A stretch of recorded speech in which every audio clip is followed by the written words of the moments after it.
আসসালামু আলাইকুম। কি অবস্থা সবার? সবাই কেমন আছেন? আশা করছি সবাই ভালো আছেন। একটা গল্প শেয়ার করি আপনাদের সাথে। কিছুদিন আগেই আমার সামনের ফ্ল্যাটে নতুন প্রতিবেশী এসেছে। তার সাথে দেখা হওয়া মাত্রই আমার কাছে সে ওয়াইফাইয়ের পাসওয়ার্ডটা চাইলো। আমিও সাথে সাথে দিয়ে দিলাম, কারণ আমার তো তেমন একটা খরচ হচ্ছে না। তাছাড়া আমি সারাদিন তেমন একটা বাসায়ও থাকি না।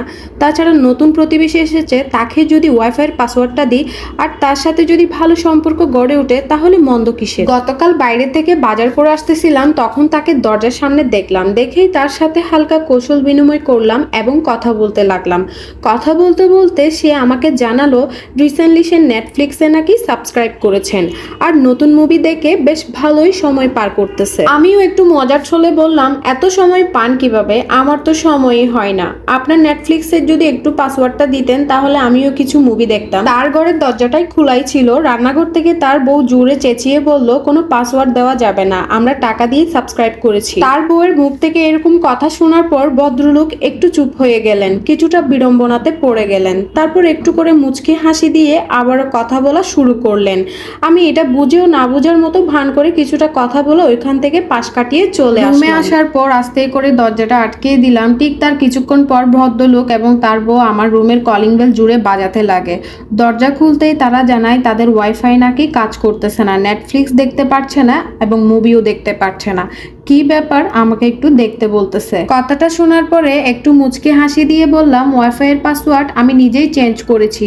ওয়াইফাই এর বিল যেহেতু আমি নিজেই দিই, তাহলে আমি কেন অন্যকে চালাতে দেব? এই কথা বলার পর তাদের চেহারা দুজনেরই যা অবস্থা হয়েছিল তা আর নাই বললাম। এরপর থেকে সে প্রতিবেশীর সাথে আর কোনো যোগাযোগ রাখিনি, দেখা হলে কখনো কথা বলিনি। গতকাল রাতে ফেসবুকের নিউজ ফিডে এই লেখাটা আমার চোখের সামনেই পড়ে। তবে এর থেকে কিছুটা শিক্ষা কিন্তু নেওয়াই যায়। কারোর প্রতি সম্মান, বন্ধুত্ব, স্নেহ, আদর, ভালোবাসা, এই সকল বিষয়গুলো হওয়া উচিত পারস্পরিক। একতরফা কোনো কিছুই ভালো লাগে না। যে যেমনটা করে তাকে ঠিক তেমনটাই ফেরত দেওয়া উচিত। কেউ একজন আপনার সাথে দিনের পর দিন অন্যায় করে যাচ্ছে আর আপনি মুখ বুজে সহ্য করতেছেন, এতে করে সে নরম পেয়ে গরম দেখাবে। কেউ একজন আপনার সাথে খারাপ ব্যবহার করলে আপনিও তার সাথে খারাপ ব্যবহার করুন, এতে করে দেখবেন তার করা ভুলগুলো তার চোখে উজ্জ্বলভাবে ফুটে উঠবে।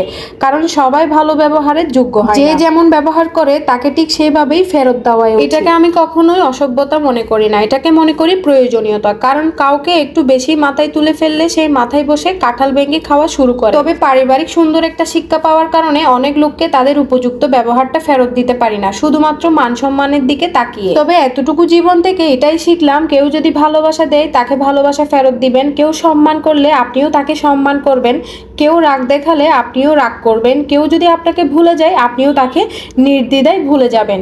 কারো পিছন পিছন ছুটবেন না, যে যেমনটা ব্যবহার করে তাকে ঠিক তেমনটাই ব্যবহার করুন, দেখবেন সে তার আসল পরিস্থিতিটা বুঝতে পারবে।